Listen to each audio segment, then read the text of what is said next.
যে ধরনের বক্তব্য বিভিন্ন সময় আমরা বিগত দুদিন ধরে আমরা সোশ্যাল মিডিয়াতে আমরা দেখেছি, সে সমস্ত বক্তব্য নিয়ে আসলে ইতিমধ্যে মন্তব্য চলে এসেছে, অনেক মন্তব্য এসেছে।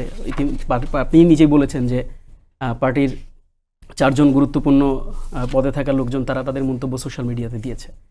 কাজেই দেখুন, এটি মানে যখন মানে পরিবেশটা ঠিক এরকম তৈরি হয় যেখানে ভিন্ন মত থাকে, ভিন্ন মতের মানে কাউন্টার পার্টগুলো যখন সোশ্যাল মিডিয়াতে এভাবে করে আসে, এগুলো তখন আসলে একান্তই পার্টির অভ্যন্তরীণ বিষয় চলে যায়। মানে আপনি আজকে যে আলোচনাটি এখানে ইনিশিয়েট করতে চাচ্ছেন, এখন মানে এই আলোচনাটা আমাদের পজিশন থেকে এখন এক্সটেনশনের জায়গাটাতে আসলে আমরা অনেক বেশি মানে সীমিত একটা জায়গায় চলে এসেছি। এটি এখন more centered on the party position and the party meeting.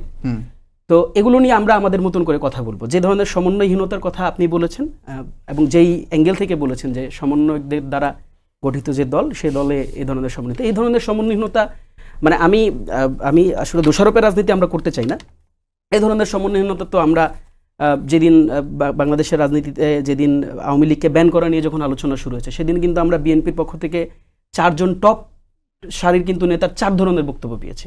এটাও তো রাজনীতিতে খুবই গুরুত্বপূর্ণ একটা মানে অংশ, যেখানে বাংলাদেশের সবচেয়ে ঐতিহ্যবাহী, বাংলাদেশের সবচেয়ে বড় রাজনৈতিক দল, তাদের 4 জন পার্টি পজিশনে সবচেয়ে টপ এন্ডের পার্টি পজিশনে 4টা বক্তব্য আমরা পেয়েছি। মির্জা ফখরুল সাহেব এক ধরনের কথা বলেছেন, সালাউদ্দিন সাহেব এক ধরনের কথা বলেছেন, রিজভী সাহেব এক ধরনের কথা বলেছেন এবং তাদের পার্টির ভারপ্রাপ্ত চেয়ারম্যান এক ধরনের কথা বলেছেন। কাজেই আমরা এই অ্যাঙ্গেলে একেবারে এতটা রুড অ্যাঙ্গেলে আমরা দেখছি না ব্যাপারটাকে। আমরা এভাবে দেখছি যে দেখুন, এখানে একটি ব্যাপার খুব ক্ল্যারিফাইড ওয়েতে আসা দরকার। সেটি হচ্ছে, এটা ইতিমধ্যেই সার্জিস এবং হাসনাদের যে পোস্ট, এই পোস্টে কিন্তু আপনারা দেখেছেন যে তারা কিন্তু কোথাও কোনো পজিশনে কিন্তু এটি বলার চেষ্টা করেনি যে এই যে আলোচনা সভাটি সর্বোচ্চ আলোচিত এখন যে আলোচনা সভা, সেই আলোচনা সভাটি এনসিপি ভার্সেস সেনাবাহিনীর ক্যান্টনমেন্ট বা সেনাবাহিনীর যে ফোর্স আছে তাদের সাথে হয়েছে। এটা এনসিপি ভার্সেস কিন্তু মানে আপনার সেনাবাহিনীর কোনো মিটিং না। এখন প্রশ্ন হতে পারে যে তারা কি এই ধরনের মিটিংয়ে যেতে পারেন কিনা।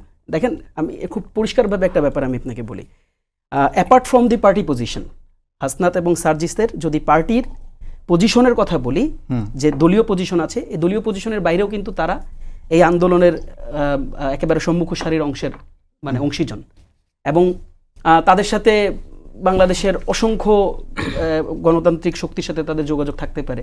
তাদের সাথে বাংলাদেশের সেনাবাহিনী বলেন, পুলিশ বাহিনী বলেন বা অন্যান্য সকল বাহিনীর সাথে তাদের ওয়ান টু ওয়ান কমিউনিকেশন থাকতেই পারে। এটাকে আমরা খুব একটা অস্বাভাবিক চোখে দেখি না। এখন তারা ব্যক্তিগতভাবে যখন এই মিটিংটি করেছেন, তখন আসলে এই পুরো যে জবাবদিহিতার জায়গাটা বা এটা ক্ল্যারিফাই করার যে জায়গাটা, এটার ব্যাখ্যা প্রদান করার যে জায়গাটা, এই ব্যাখ্যা প্রদানের জায়গাটা আসলে তাদের উপর বর্তায়।